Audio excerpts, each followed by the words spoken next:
So good morning all of student. आज हम लोगों का नया टॉपिक है। इससे पहले हम लोग गाउस का नियम पढ़ चुके हैं। आज हम लोग देखेंगे गाउस के नियम के अनुप्रयोग, एप्लीकेशन ऑफ गाउस लॉ। तो उसमें पहला जो है, अनंत लंबाई के एक समान आवेशित सीधे तार के कारण वैद्युत क्षेत्र की तीव्रता, intensity of electric field due to uniformly charge straight wire of infinite length. अनंत लंबाई का एक तार है। अनंत लंबाई का कहने का मतलब ये है उसका कि लंबाई बहुत अधिक है चौड़ाई की अपेक्षा। लंबाई बहुत अधिक है चौड़ाई की अपेक्षा, मतलब चौड़ाई कम है, लंबाई उसकी ज़्यादा है, इसलिए उसे कहा गया अनंत लंबाई का। बहुत लंबा मत मान लीजिएगा। जैसा इसमें कहा गया है, माना किसी अनंत लंबाई के एक समान आवेशित सीधे तार का एक समान रैखिक आवेश घनत्व लैम्डा है। जो तार है उसका रैखिक, ये तार है जैसा फिगर में दिखाया गया है, इसका रैखिक आवेश घनत्व लैम्डा है। तार को एक सममित अक्ष के रूप में माना जा सकता है, एक अक्ष के रूप में सीधा खड़ा किया गया है। इस रैखिक आवेश से स्मॉल आर दूरी पर, कह रहे स्मॉल आर दूरी पर, ये स्मॉल आर ये वाली दूरी मान लेते हैं, एक बिंदु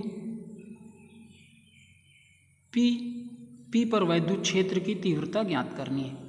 ये आर दूरी पर एक बिंदु P है, यहाँ पर वैद्युत क्षेत्र की तीव्रता ज्ञात करनी है। कैप स्मॉल एल लंबाई का एक ये तार है। बिंदु P से गुजरने वाला स्मॉल एल लंबाई तथा R त्रिज्या का एक समाक्ष गौसियन बेलनाकार पृष्ठ लेते हैं तथा वैद्युत क्षेत्र की तीव्रता E है। जब ये तार हम लोगों ने लिया तो यहाँ से वैद्युत बल रेखाएं निकलेंगी। वही वैद्युत बल रेखाएं वैद्युत क्षेत्र की तीव्रता को प्रदर्शित करती हैं। तो कह रहे जब यहाँ पर एक वैद्युत बल रेखाएं निकलती हैं तो ये एक बेलनाकार गौसियन पृष्ठ की रचना कर लेती हैं। मान लीजिए यहाँ से अगर कोई रोशनी निकले तो किस प्रकार की रोशनी निकलेगी? बेलनाकार, सिलेंड्रिकल होगी वो रोशनी। तो उसी प्रकार यहाँ से जो बल रेखाएं निकल रही हैं वो बेलनाकार है। बेलनाकार वैद्युत क्षेत्र की तीव्रता, उसी को उसने कहा कि गौसियन पृष्ठ की रचना कर लेता है। जब ये रचना कर लेगा तो वैद्युत क्षेत्र की तीव्रता यहाँ पर देखते हैं तो वैद्युत फ्लक्स होगा हमारा D phi equal to E D S, और यहाँ पर वैद्युत क्षेत्र की तीव्रता और यहाँ पृष्ठीय क्षेत्रफल जो है एक ही दिशा में है, तो इन दोनों के बीच का कोण 0 अंश है।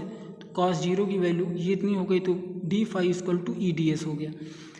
लेकिन यहीं पर अगर यहाँ पर हम लोग देखें तो वैद्युत क्षेत्र की तीव्रता E और क्षेत्रफल सदिश जो है हमारा एरिया वेक्टर, उसकी उन दोनों के बीच में जो कोण है वो 90 डिग्री है। तो cos 90 0 होगा, तो यहाँ पर वैद्युत फ्लक्स भी क्या हो जाएगा? 0 हो जाएगा। तो खाली ये वाला हम लोग लेते हैं, तो यहाँ पर इतना हो जाएगा phi equal to D S.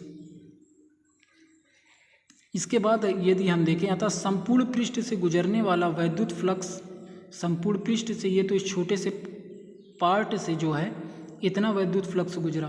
कह रहा पूरे गौसियन बेलनाकार पृष्ठ से, तो ये बेलनाकार पृष्ठ से, तो बेल ये हो गया E और ये संपूर्ण पृष्ठ ई डी एस हो गया।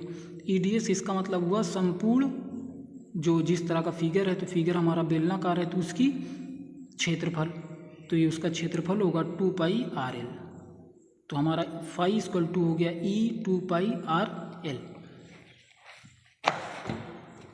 फिर गौस के नियम हम लोगों ने बचाया, अगर कोई बंद पृष्ठ है गौसियन पृष्ठ तो क्यू अपान एप्सिलॉन नॉट, तो ये भी फाई है, इससे पीछे वाला भी हमारा वो भी फाई है, तो इन दोनों को बराबर कर लेते हैं। Q upon epsilon not equal to हो जाएगा E into 2 pi R L, E equal to हो जाएगा Q upon 2 pi R L epsilon not. अब हम लोग जानते हैं रैखिक आवेश घनत्व लैम्डा बराबर क्यू अपान एल, तो क्यू बराबर लैम्डा इंटू एल, तो क्यू की जगह पर हम लोग लैम्डा इंटू एल रख देते हैं। तो Q की जगह पर लैम्डा इंटू एल रख दिया, तो L से L कैंसिल आउट हो जाएगा, तो E इक्वल टू हो जाएगा lambda upon 2 pi R epsilon. E है तो न्यूटन पर कूलम इसका मात्रक हो गया। अब देखते हैं हम लोग एक वैल्यू जानते हैं 1 अपान 4 पाई एप्सिलॉन नॉट का वैल्यू होता है 9 इंटू 10 टू पावर 9, तो इसको हम लोग 1 अपान 4 पाई बना लेते हैं।